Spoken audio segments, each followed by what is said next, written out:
Hey everyone, welcome to the Yoga in Black podcast. If you're not new, however, welcome back. I'm Tierney, your host, and this show is all about the experiences of Black yoga and wellness professionals.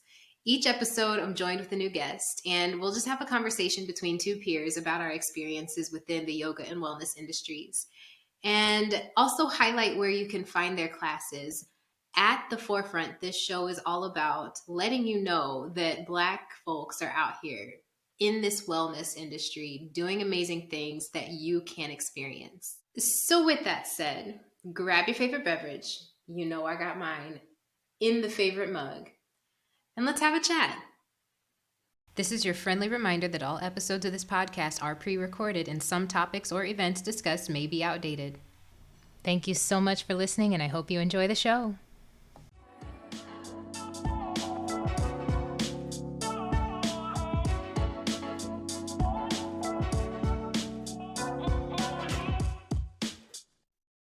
Hey y'all, Tierney again, wearing my editor hat, and I just wanted to give you a heads up. There's a little bit of lag and a little bit of echo in the audio for this video, so I do apologize for that inconvenience, but still, such a fun time, so I hope you enjoy. Thanks so much.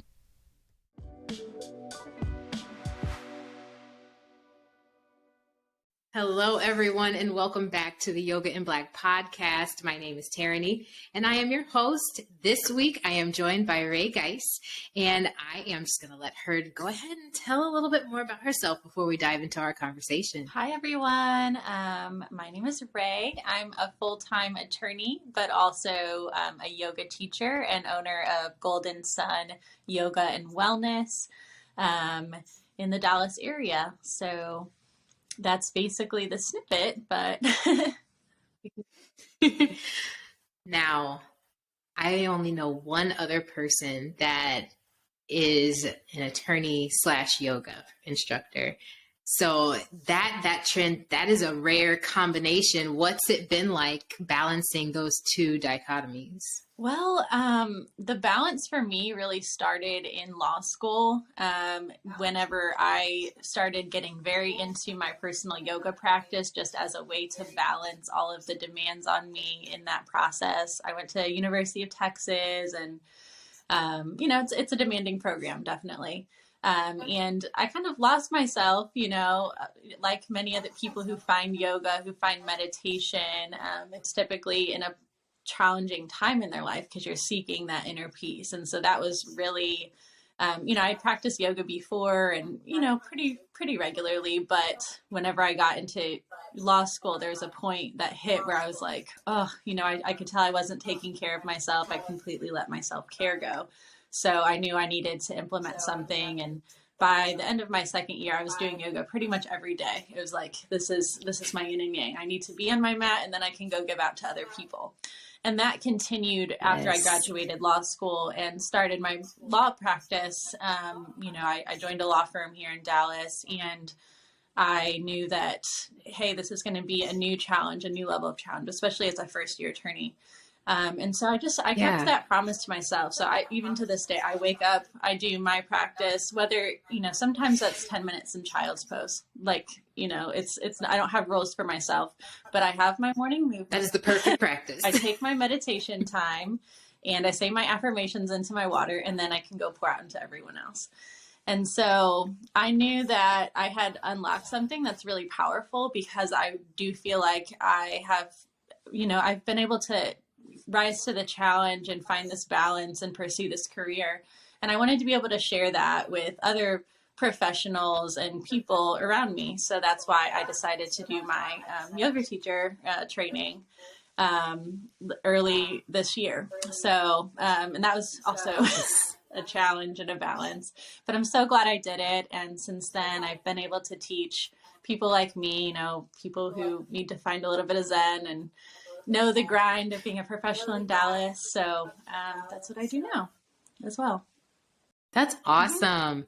Yeah, I've had a few friends go through law school, and the demands of it are just intense. So the fact that anybody gets out of it without some sort of grounding practice might be a little jarring for me, because I couldn't see how you couldn't. Mm-hmm, mm-hmm. And you know, that really is shown in the profession that, you know, we do have problems with substance abuse way above average for most professions. So, and that's something that I'm really passionate about fighting back against, that there's another way. It doesn't need to be alcohol numbing your brain to take away the stress of having a job where literally your job is to have anxiety for other people. You're literally supporting people in the most stressful of their life as a litigator, you know, especially. It's like you're suing someone or you're Yeah, getting sued. No one likes that. So that at stress all. kind of transfers onto us. And so I think, you know, especially as attorneys, we need to find practices that ground us. You know, I'm such a proponent of, you know, even if you're not ready to take the step and like do yoga, or maybe that's not your movement, just find whatever movement feels good. Find what, you know, find Yeah. 5 minutes to just meditate, check in with your mind, like give your brain a pause from all of the thoughts and ideas and what's going on in 3 million cases going on. So I really couldn't be a lawyer without this practice. And my goal is just to spread what I know and, you know, what has brought me a deep sense of peace. And, you know, just, I feel so much more capable. So I hope to just spread it to as many people as I can. That's awesome. Thank you. That is really cool. I'm glad that you have that that viewpoint, because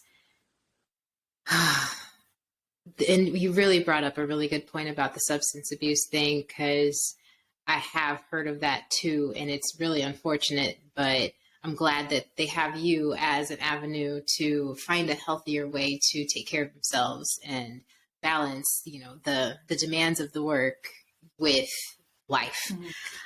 So tell me a little bit more about that first experience you had with yoga. When was it, and what was it like for you? Well, my first yoga practice ever probably was, you know, probably in high school. I remember I started doing it at the gym near my house. And I was, you know, I've always been a pretty active person. So I was kind of going in and out of yoga, but there was a time where I was like really intense into running or, you know, different sports, dance for a while. But whenever I refound yoga and really started like my personal practice, it came after a semester where you know, I burned myself out. I was a gunner. I'll say that in law school early on. I was one of those people. I was so hard on myself. You know, I'm first gen law school. And I didn't know if I deserved a place in the room, and I felt like I had to compete with anyone. Now, that's the way it's set up as well. We're very deeply curved. And so, but I just internalized that so much, and I wanted to prove that I could be there. But after the semester, there was a point where I literally had to, you know, go get like serious, like, you know, I actually entered a therapy program where I was going to therapy every day because I had gotten so burned out. I couldn't work anymore. I had to push all of my deadlines. I had to finish my papers over the summer. It was like a shutdown. And I was like, oh my gosh, like I'm here. And because I don't know the proper tools to take care of myself, I'm really about to like blow it. So it was that wake up call. And I went and got help from, you know, like a therapist. And she was talking about all these mindfulness tools. And I knew, okay, like she mentioned yoga, and I was like, okay, that's something I already know that I like. I'm going to challenge myself to get on my mat every single day. I'm not going to have rules for myself, except for I'm going to give myself just like 10 minutes. If you can't give yourself 10 minutes in a day, there's a problem. So that's what I started with. Yeah. Sometimes that was, like I said, crying in child's pose. But, you know, I started that. I used like an online like app and just started doing like classes at Alamos, because also as a law student, I didn't have a lot of money. So, you know, to go to a studio is kind of a barrier, but there are so many classes online. And so I was doing a lot of just like led classes at home and things like that for the most part. There's also a law yoga club at UT that, you know, I did yoga with sometimes. That's so dope. Yeah, definitely. Shout out to them. Yeah, it was kind of like at home practice for the most part, but it just allowed me to like connect with myself on such a deeper level, and learning to combine that with meditation, where, you know, there hasn't, if I would say that for me, like like yoga teachers, we know, like we learn in things that like the whole purpose of the yoga asana practice, these postures, is actually so that you can comfortably sit in meditation, so that you can get to a calm enough state and a comfortable enough state in your body that you can sit in meditation. So that's why I, talk about that so much. But just learning to sit with your thoughts and realizing like your negative thought patterns, like it can be ugly and uncomfortable at first, but that was my experience. It's like, ooh, I have a lot of like ruminating thoughts where I'm telling myself like I'm gonna fail or I don't deserve to be here, and it's like, oh, you just have to sit with that. But eventually, there was nothing more powerful for me than to actually notice those patterns, because once you get to the point of noticing them, that's where you can get to the point of rewiring them.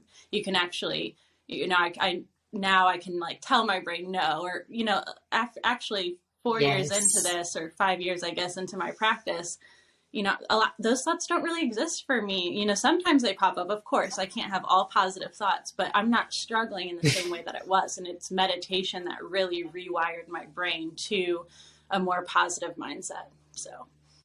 Oh yeah. Yeah. I'm in that same boat where a therapist recommended that I get back to the practice because I had, dibble dabbled in it, but didn't take it seriously. And once I did, I had a lot of those same experiences you did, is that it just helped reframe so much of my thought processes about myself, really getting more in touch with myself, because I think that's probably one of the biggest reasons that a lot of therapists will recommend yoga, is because it teaches you awareness of the self. And it's really hard to do therapy when you are not aware of yourself and have no connection with yourself, because a lot of times, more than likely, your session will be spent blaming everybody else or everything else for all of your problems, instead of really seeking inward, which is what a majority of that whole practice is. But man, I'm grateful to the practice for all those same reasons, because I had a similar thing in college too, where I had a really bad year with losing a lot of family members within a few months of each other. I was burnt out just because I was an overachiever, like you wouldn't believe. And I didn't get back into yoga until after college, unfortunately, but I did take a little bit more time to just sit with myself and do some breathing practices. And that really did help a lot. But this tool, I'll never let it go. I will never let it go. Yoga is attached to me for life. I totally agree. Now I really saw the true power of it. And, when it becomes beyond just an exercise practice and really becomes a practice like fully into the self and your self-understanding, and you realize like how it's just so profound. So I totally agree with you. It'll be something that I use for life, and hopefully get to share with others for as long as I can do so. Oh yeah. That's one of my favorite parts about teaching, is when folks come in and they might be a little bit more asana focused, but when they have that epiphany and that experience that really taps them into themselves, and then they just keep coming back and coming back and coming back, and you just see those shifts within them. It makes the whole job just even more fulfilling than it already is, because it's like, I played a part in that, and that is so dope. And now look at sharing all of this flourishing with everyone. That's what it's all about. That's what at least that was my motivations for starting to teach. How about you? Yes, absolutely. I saw that, as a practicing attorney, I'd kind of be uniquely qualified to get to like teach other professionals who, maybe they have a mindset of like, oh, like yoga's not for me. That's for those like Zen people. Like they don't get it. But no, like I'm right next to you. Like we have these billable hour requirements. We have client demands. Like I understand. So, I started just teaching privates, and, I still like focus on privates for right now, because it is a way to be one-on-one with new students. And it's so amazing, like, because you can personalize to them. You can really take the time to, I explain from my personal perspective, this is really not an exercise practice. Like my goal here is to like get you to be meditating on what it's like to be in your body. So like, let's not judge ourselves. Like, let's not focus on these peak poses, but let's focus on how these individual postures feel and being really content with how our body is today. And I think I can deliver that one-on-one in a really effective way. So that's been a joy. Even though I do see myself teaching more classes as time goes by. So take your time with it, because I honestly, now that I've had the experience of both, I prefer the more one-on-one sessions, or like really small groups of maybe like 2 to 3, so that I can give that more personalized attention. Like group classes, they are great, and the energy of them is infectious, and having that community sense is really awesome.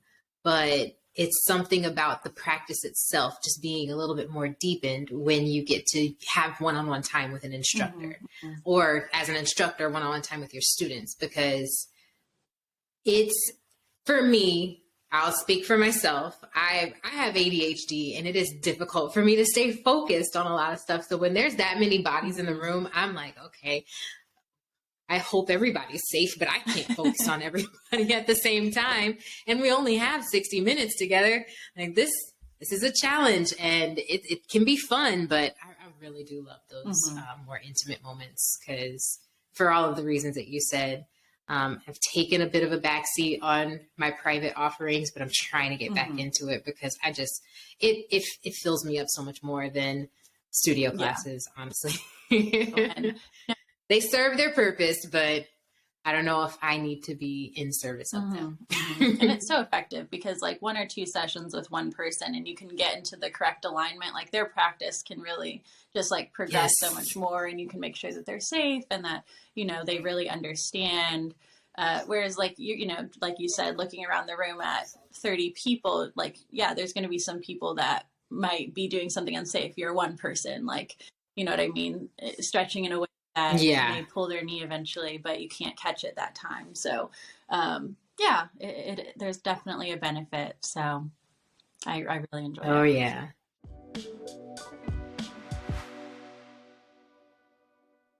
So I want to pivot for a second into your journey into your yoga teacher training. What was that experience like for you? It was intense. It happened to coincide.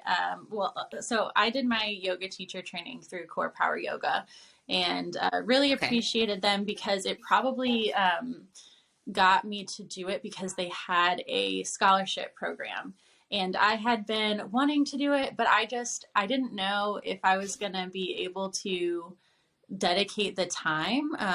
Especially I was on a really busy case early in the year whenever I did the training, and I was like, oh my goodness, how is this ever going to work? But when I got the scholarship, it was like, okay, let's try. Like, there's not a lot to lose. Maybe I'll have to pay for another one, but like, let's just try to do it and get it done. And then, I can explore these options. So, started that program in the spring, and it was lovely. I learned a lot, and I learned, I feel like I teach in a very different style maybe than like the Core Power style, but it was super foundational. I feel like it opened my mind up to so many different things. Whenever I think of yoga, I don't think of things like Ayurveda, but we definitely had lectures that were focused on things like that. All of the philosophy of yoga. It was really the first time I had gotten into the Yoga Sutras. So, just really grateful for that. And it's just, I think of it as the foundation, and it really opened up areas that I naturally want to continue to study and will continue to study. So, I think for anyone, whether you want to teach or not, if you are, interested in, just growing in your personal practice, I think it's wonderful for anyone, whether they want to be a teacher or not.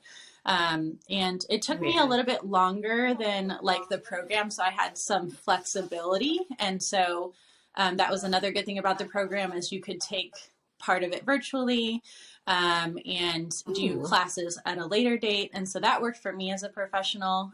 Of course, Being in Yeah. person, there's like obviously the energy of the room, you're a little bit more engaged. But if you're a busy professional, like taking on those programs that are online, like you can still get a great benefit. And if it allows you to do it and pursue what's next and pursue the joy of teaching, or gives you the information to strengthen your practice, I wouldn't shun away from those Yeah. options for any of our listeners who are interested in yoga teacher training. Yeah, that's awesome. I've heard really great things about Core Power Scholarship Program. Like, I think that's great because teacher training is expensive and can be a barrier for so many people.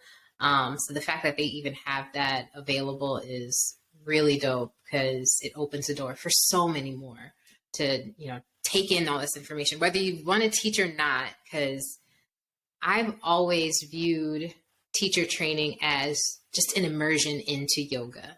It doesn't have to be your pathway to a new career or something like that, but just if you're wanting to learn more about the practice, a 200-hour is there for you to just nerd out on yoga as hard as you want to. And if you want to go even further, there's workshops, the 300-hour, all these continued education things. Sky's the limit, but you'll like it. And this is me speaking to anybody that would be interested in getting into a teacher training. You're always going to be a student of this practice. It's been around for centuries. So there's always more to learn. And a 200-hour is just such a, like you said, a foundational piece of it because it gets you some of those nitty gritty basics, and then you can just bliss out on the rest as you go. Mm-hmm.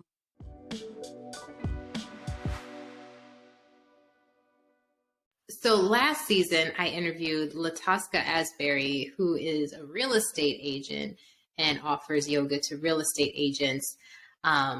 I find that it is just extremely awesome to have, multi-hyphenate people as yoga instructors offering something a little bit more niche because there's something really awesome about bringing yoga to where people are.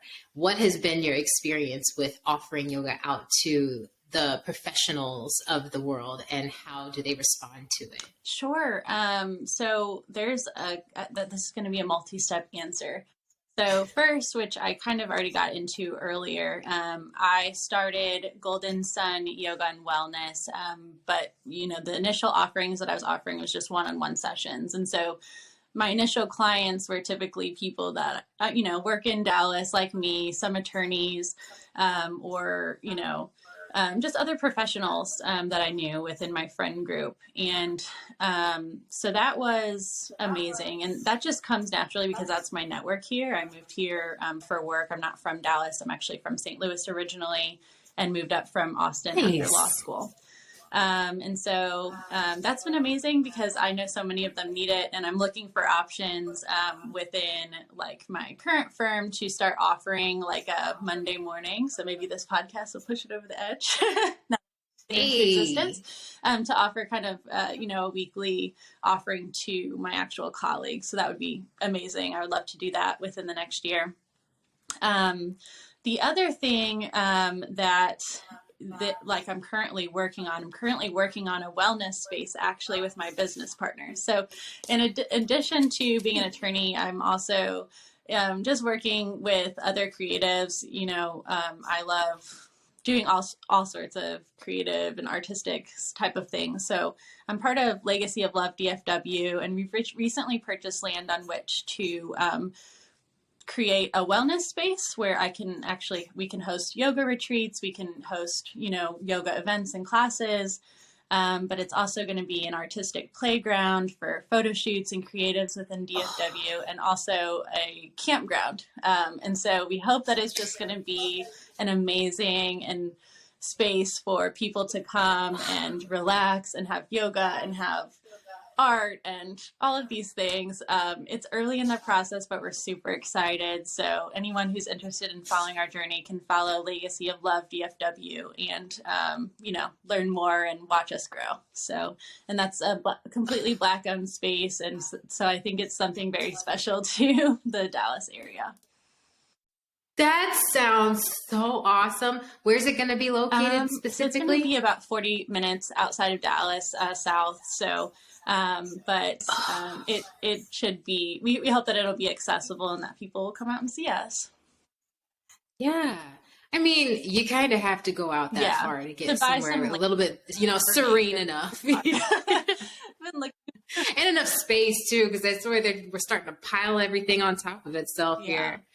That is so yes. cool. And the people that I And you, work with, like for that, are they're artists and creatives, and so we have like this community, and we hope that people will come out and be able to come and do art, or if they want to throw an event or do a photo shoot or something like that. We hope that it'll be the perfect place. But the yoga offerings will be on site as well, and we'll be doing retreats. So stay tuned. oh, and I'll definitely stay in Okay. touch because I've got plans for so many things, and I've been wanting Black owned spaces Yes, to be able to that's utilize. exactly what I need, because I Yes. well, and recently last month I was one of the yoga teachers for Puff and Flow in Denton, which my friend Grace invited me into. But I also have an event in at Native McKinney. Yoga for Self Love on February 13th on Valentine's Day. So, I like to do these events, but yes, I would love to support more Black owned spaces. So that's why I'm just like creating this, because I not found so many, and so we should definitely connect on that. And yeah, Yes. definitely. Well, wow. Congratulations to all of you for this. This is going to be Thank you. amazing. Um, do you have a bit of a rough timeline of when things might be opening? So we hope to have the like campground wellness, or the campground like Airbnb spaces going by like early summer, maybe late spring.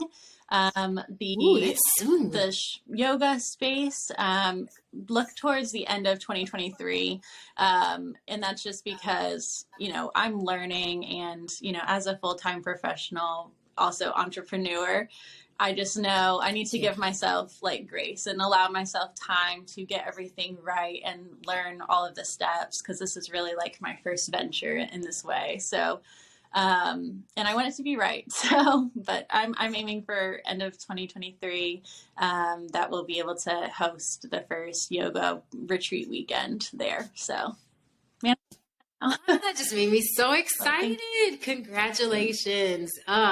And best of luck on everything because I agree. Trying to um, work on all of these things, but also rest and take care Mm-hmm. of yourself.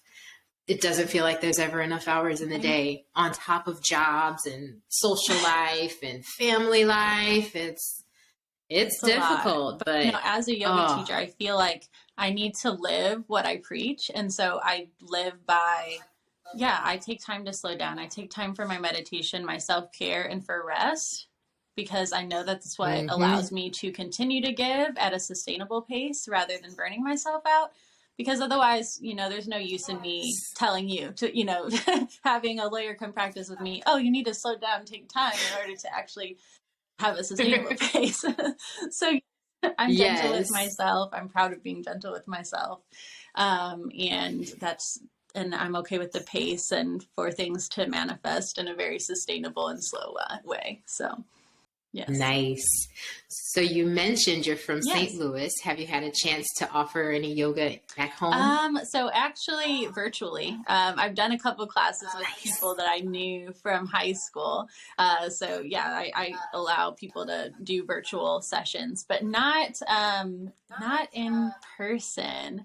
But I hope to be able to go up and do some in person as well as do some events. So I go to this event outside of St. Louis that my family's friends host, and it's like a big barbecue and overnight camping. So we've talked about me doing yoga classes for that event, since it happens every Memorial Day.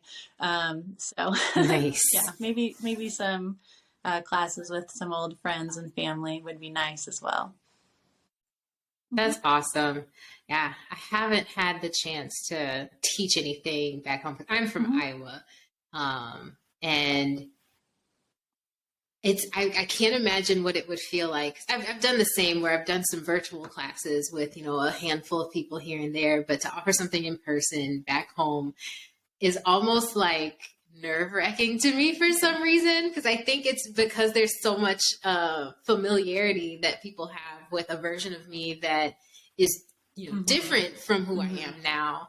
It's like, oh gosh, are they going to receive this well? Or is it going to be judgment? I'm like, no, live the practice, Tierney, and then just do it. Yeah. But I think it's so cool to be able to, travel back to, where you had, your original roots set up and offer this new thing that is really, brought so much to your life. I think that's a really unique experience for a lot of us transplants. Yes. Totally. What's the yoga scene like in St. Louis? I don't know much about it. I left, so I went to college in Boston, stayed in Boston for 6 years before coming to Texas. So I've been out of St. Louis since 2010. So nice.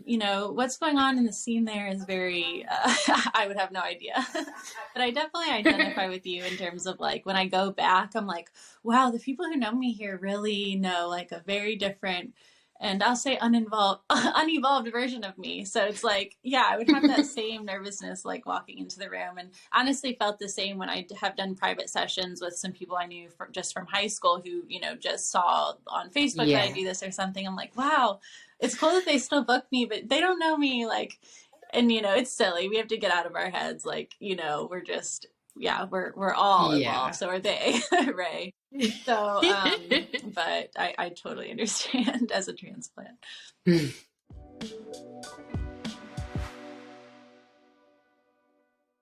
So if I were to step into whatever space that you offer your practice, what would the experience of learning from you feel like?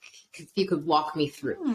Sure. So typically, whenever I start my one-on-one sessions, I like to start with a short breathwork practice just to really start the foundation of the practice as a connection to the breath, which I feel like is really important. And so, I usually always start with a short breath work. And then, I run through more foundational flow for the most part, because a lot of my privates are people who are new to yoga. So I really like to start with the sun salutation, like sun salutation A and B, and really like work out the kinks, hold the poses for a little bit, make sure we understand the alignment for the foundation. And then once we get into the flow, I try to ask people what style of yoga they prefer, because some people really like a power flow where some people want more of a yin style. And it might not mean that I, go totally and do that style, but I'm going to use poses and a pace that feels comfortable for my client. And so I try to really like customize that and talk to them before, and even talk to them about like the style of music. Do you prefer lyrics or no lyrics? Just so that you're getting like a class that you would really want to go to. And like I said earlier, my focus is getting people to really just feel into their bodies. So I cue a lot in poses, and do longer holds so that I can really cue people to take in what it feels like to be in this. What's coming up for you? How are you feeling in your body? Has your mind started to wander? Let's come back to the present, things like that. And to get people to just really celebrate where they're at. I don't, I've been to yoga classes and, there's no style that's right or wrong, but where it's like, let's push, let's go. It's like, I'm like here for you to, what does this feel like? And you're okay. Like, we don't have to over push. Like, we're just content with in celebrating where our bodies are at today on our journey, which changes every single day. So that's kind of the spirit, I guess I bring to the class. I love that. Sounds divine. And I think you really have a real knack for that customization piece, really tailoring it to someone. You're very, intuitive, but also observant, is what it sounds like to me. And I know your clients are just over the moon with everything that they got going on. But everything that you just described, it really highlights the magic of a personalized one-on-one session. So for anyone out there that hasn't tried a private session, you have to. Like, it's going to change the way that you view your practice or the practice of yoga itself, in a way that you'll never be able to experience in group classes. Group classes are great and fantastic, and they serve an awesome purpose. But if you're looking to dive a little deeper, or you've noticed that you're missing something from your group classes, find somebody to get private instruction from. Because just like you described, right, it takes that tailoring that brings it to another level. And I would say, for any level, it's great, but especially whenever someone's newer, I've found that, and I remember this in myself, when you're newer and you go into a group class, you're kind of more focused, like outwardly, like, am I doing this right? You're looking around like, oh, her head's over here, or, Yeah. Or because I get that thing where people say, I'm not as good at yoga as such and so, or I'm like, there's no comparison here. Don't be a looky-loo. You stay on your own mat, and what you're doing on your mat, that's your business. What's on that mat over there, that's their business. And it has nothing to do with your practice. So you do what feels good for you. Forget how it looks. And it's nice because with me, I'll typically do poses at the same time, but I'll also get up and I'll adjust. So that is completely removed. Any tendency to compare or anything else that can just like take your mind off of it, where you're looking around or wondering if you're doing it right or judging yourself. Like, okay, let's eliminate all that. Getting rid of that clutter, exactly. I think, is beneficial. And it's not to mention getting customized alignments, and in terms of taking it with me, I will check in with you the few days before we have our sessions scheduled and just really talk about what kind of class you're wanting, and if you have any goals or preferences, what style music, I'll really create a playlist even, so and I love being able to offer that personalization. Nice. What kind of trainings do you enjoy participating in? Because I know once you get started, it's like potato chips or popcorn. Like, you start learning and then you just want to keep going. What's your favorite form? Is it workshops, or is it more of an immersive training or intensive trainings? I would say, I like a workshop style. I would say also finding a good place where you like to have your own personal yoga practice. And that's like been a struggle, is like, I know that I need to keep growing in my own practice to, be, that's learning as well. So finding a good studio, and I've been looking around, and I feel like I have my place now. So that's great. That pushes you and allows you to grow from, teachers that are more experienced. But I love a good workshop, on a certain topic, whether it be like inversions or, something like that. So, and I hope also within the next year or so to do my trainings in meditation and breath work as well, because I think that will just be able to push me over the edge. I mean, I've studied and I can lead simple things and feel very comfortable leading simple meditations, but just that's the next training I hope to do, is just a retreat, or, where I can go knock out a breath work or meditation certification in a week or so. And just really dive in deep there. Love that. Yeah, I enjoy workshops for the quick hit it can kind of be, but also extremely niche, because yoga is very broad. Yoga is extremely broad. So sometimes it's nice to break it up into pieces that you can consume a little bit easier, but also learn a little bit more about in that specific topic. And I would love to go to more yoga retreats and have longer sessions. But as an attorney, getting away for these extended periods of time with my phone off, the reality.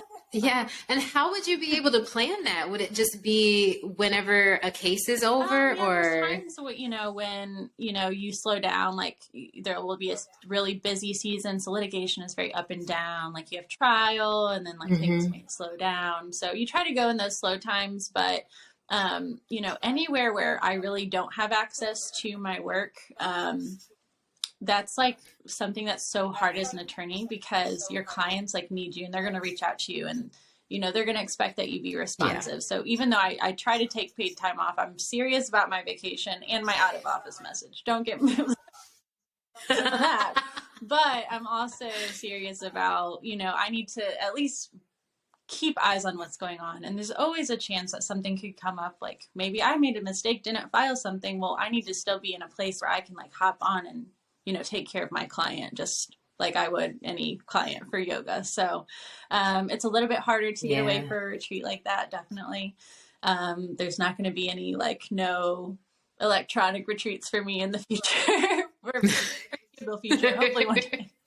But it's something that I'm okay with. And I know that my role as an attorney and yoga teacher is to offer things to other professionals that just get it and have these demands on them. And I think it makes me relatable to other lawyers. So just happy to be where I am. Man, because I've never known any lawyers like closely to understand the lifestyle, but based on what you're describing, I feel like Hollywood may have gotten it right with how much time that you all spend on the work. But it's so necessary because I'm one of those people, I don't understand the law. I'm definitely going to need help if I ever get in that situation. So it's important to have somebody that does, but I'm glad that you are able to know how to balance it all so that you can take care of yourself and prioritize that rest, because it sounds like you kind of have to be on call all the time. It kind of is like that, and there's boundaries to draw, and that's always a balance. That's a whole class in itself, and there's so many wellness committees at different law firms all trying to figure this out. But yeah, that's just the reality of the job sometimes is like it's really not a 9 to 5, because if the court issues something and needs a response in 48 hours, well, that might, who knows? Yeah. Like, it just takes weekends and nights sometimes and an up and down and just learning to ride that wave. And so that's why I think that these self-care practices where you get in the habit of giving yourself, even if it's just 15 minutes a day, taking it for yourself is so important, because there's going to be times that just feel really out of balance, and it will allow you to be more fortified and able to handle those situations and be a better lawyer to your clients, because you know how to serve yourself as well. Nice. So now I want to talk a little bit more about your job, because how many clients would you safely take on at once? So I honestly try not to schedule more than like 2 privates a week. And that, that doesn't allow me to, it's slower for business growth. And, hopefully when I have my wellness space, I'll be able to do more like weekend retreats, maybe once or twice a month as well. But that just allows me to feel like I can stay sane and keep my individual practice on some nights as well, where I can do more. Like, that's important to me, that I have 1 to 2 days to do a full hour at least for myself, as well as like 1 to 2 full hours where I'm teaching. And that's okay with me. So, for right now, and, it might mean I have to turn people away or schedule them farther out, but that is where I feel I'm able to give my best self in those classes. Yes. Nice.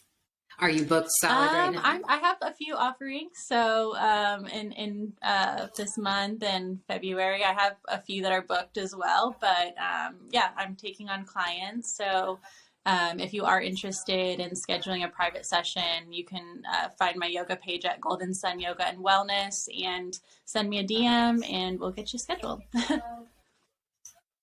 You heard her, folks. You better jump on that opportunity soon, because she's only going up from here.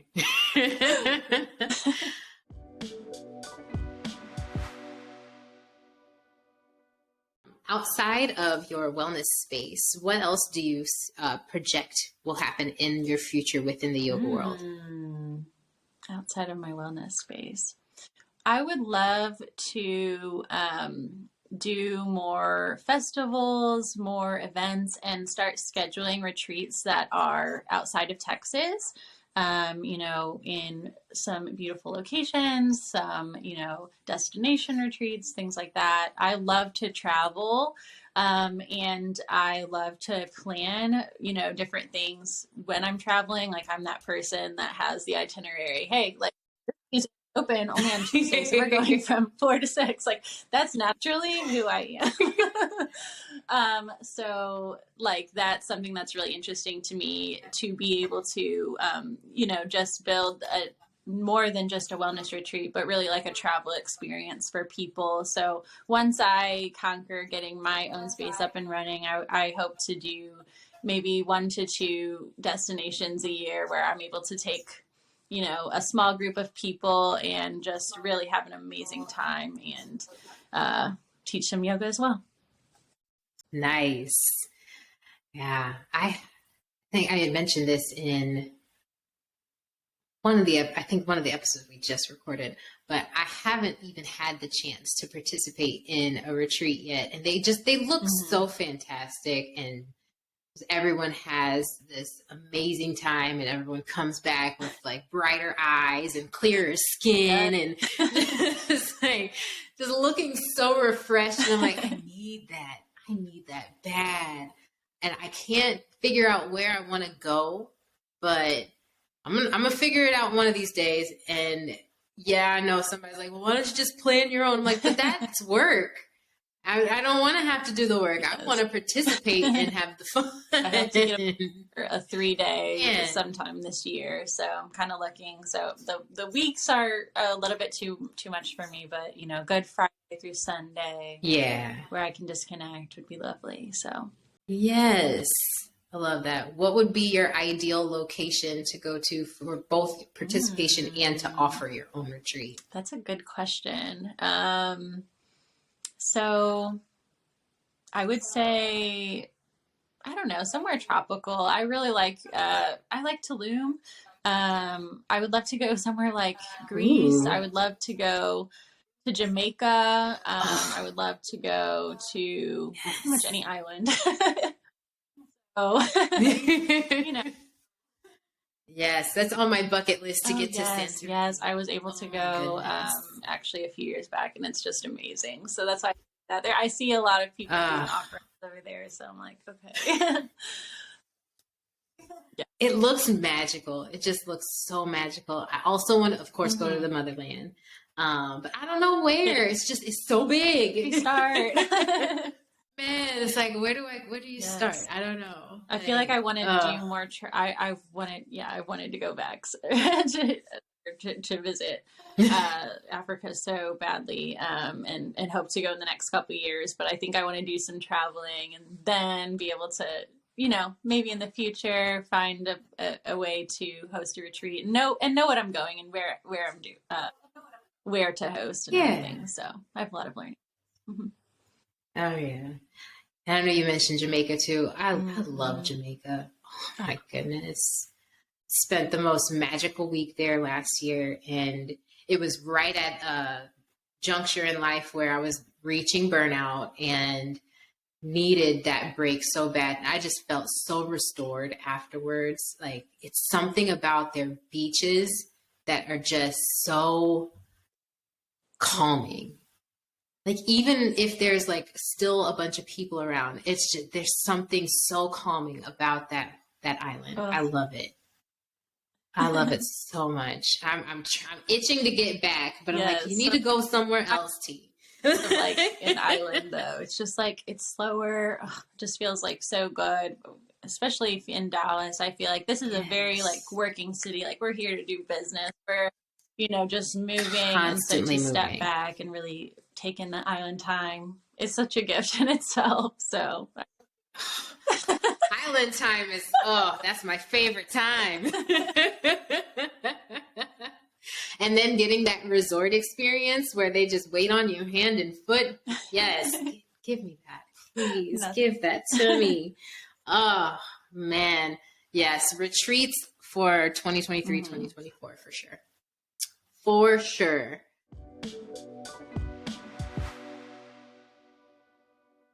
So I make a habit of asking this because I love getting everyone's perspective.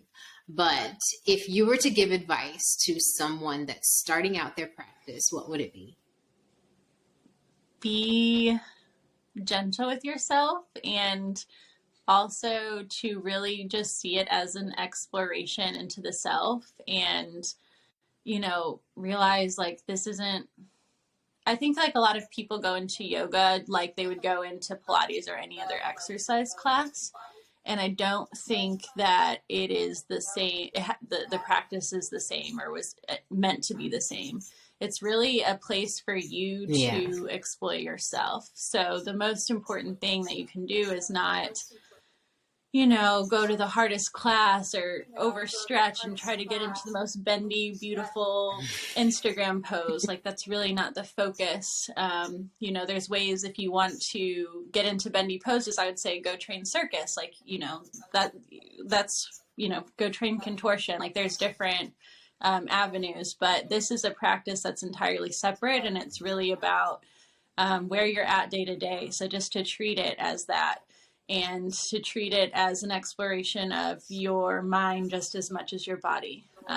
So the benefits are, that you will get stronger, you will get more flexibility, but that shouldn't be the goal. It should be to take the time to check in with yourself in every way. So, and can be a really powerful tool for spiritual growth and personal understanding. And so if you realize it's that tool going in, I think you'll be entering with the right mindset as a beginner. So.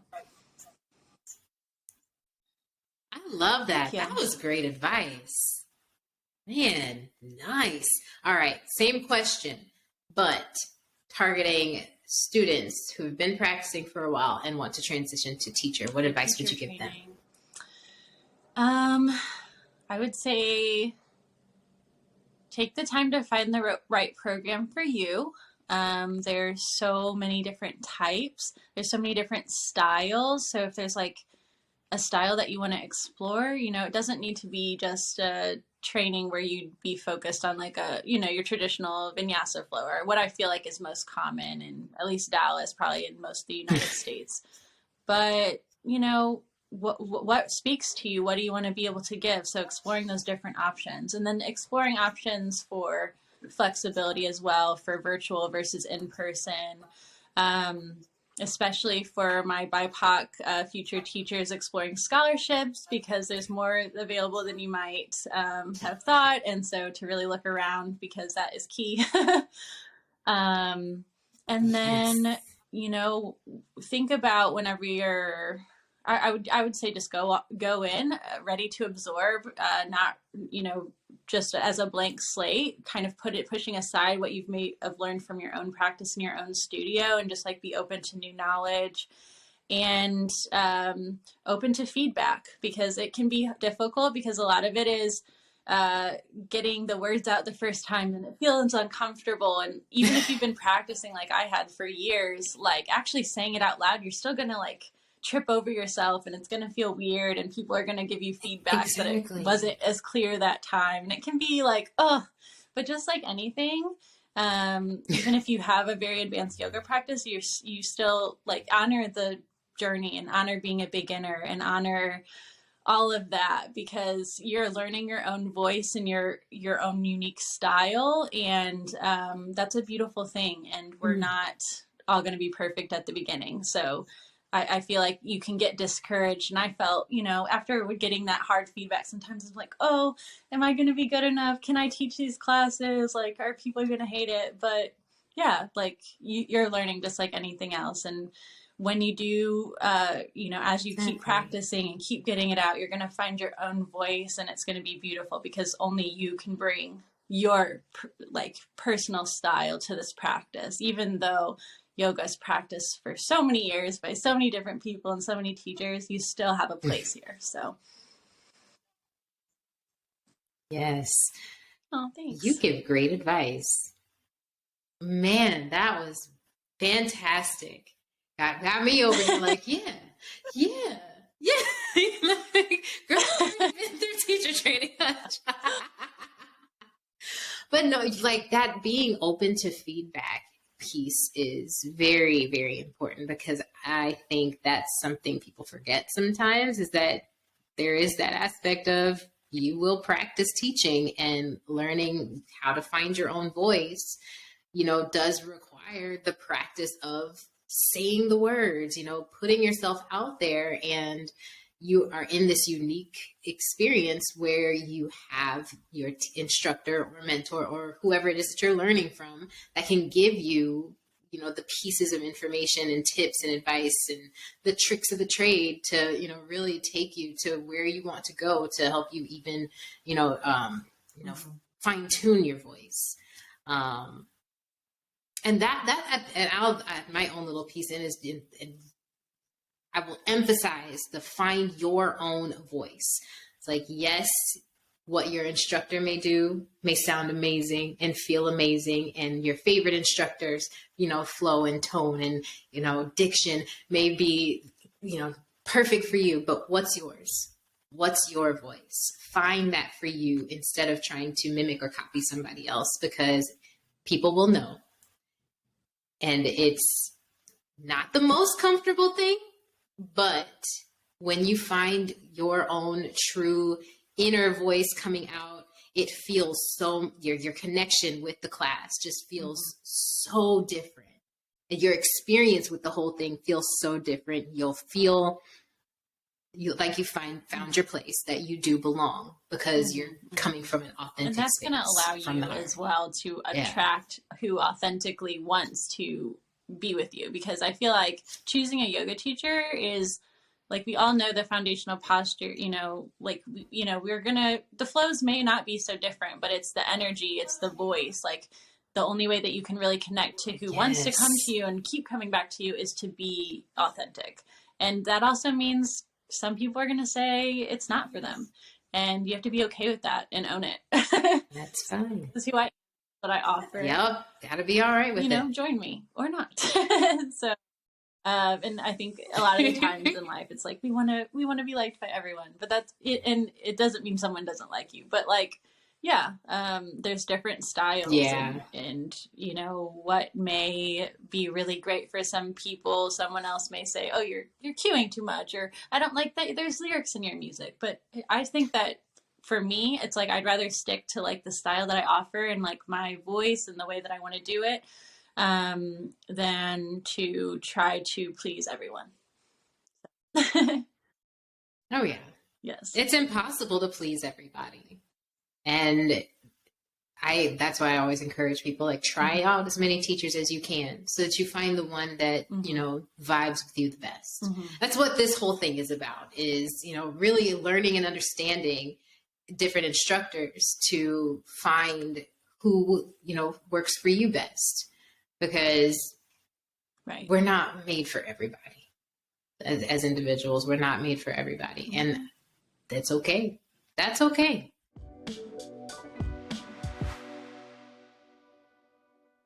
Oh my gosh. Ray, you've literally been a ray of sunshine. So thank you so much for your time. Where can we find you on social media, in person, all of the things? I'll throw out some of the handles I mentioned earlier. So my yoga page, and where you can go to book a private session, is Golden Sun Yoga and Wellness on Instagram. If you want to follow for the new Black-owned space that I'm creating with some of my business partners here, you can follow Legacy of Love DFW. And then if you just want to add me as your personal friend, my personal Instagram is a drop of Golden Sun. There's some periods in between that are annoying. I can't really say that out, but my name is Ray, so I hope you can find me there as well. Awesome. Is there anything else that you'd like to plug that's coming up? I know this will probably premiere like early March. So do you have anything already on the So books not that's for coming up March around that yet. time? I hope too soon. My next event is actually in February, and so not yet. But just look out for our space coming later this year, and hopefully we'll have some like an Airbnb offering by March or soon after. So yeah, that sounds. I'm so excited for that. Oh my gosh. I'm just over here wailing too hard. Well, again, thank you so much for your time. I really Yes, appreciate you being having a me part of on. this. Um, Mhm. Thank you. For listeners, we got new episodes every Tuesday. So see me next week. Thank you so much for your time. Y'all have a Take wonderful care. rest of the day. Mwah. Bye.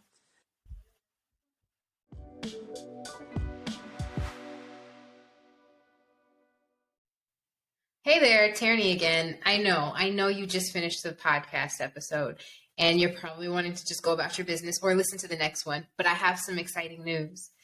We're monetizing the podcast now.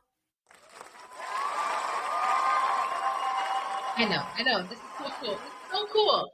But anyway, with that said, we are now able to take donations directly from the podcast. So if you're listening on Spotify, head to the show notes and there is a link there that you can click to provide your support.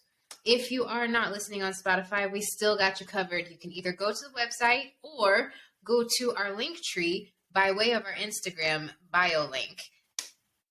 Your money would go towards supporting this platform in all of its ways, keeping the podcast alive, giving us the ability to offer programming in the future. And those programs will look like classes, workshops, and so much more. There's a lot planned for this platform and can't do it without your help. So if you do have it within you to help us out, I would really appreciate it. Thank you so very much. I appreciate everything that you all do for this community here. Be blessed, and I'll see you in the next one. Bye. Thanks for tuning in to this episode of the Yoga in Black podcast. New episodes air every Tuesday. Next episode, I'll chat with Leah Salader. You can find us on Spotify, Anchor, and iHeartRadio, or check us out on YouTube. Want to connect with us? Head to our website, www.yogainblack.net, on Instagram @yoga.inblack, and on Facebook as Yoga in Black. See you next week.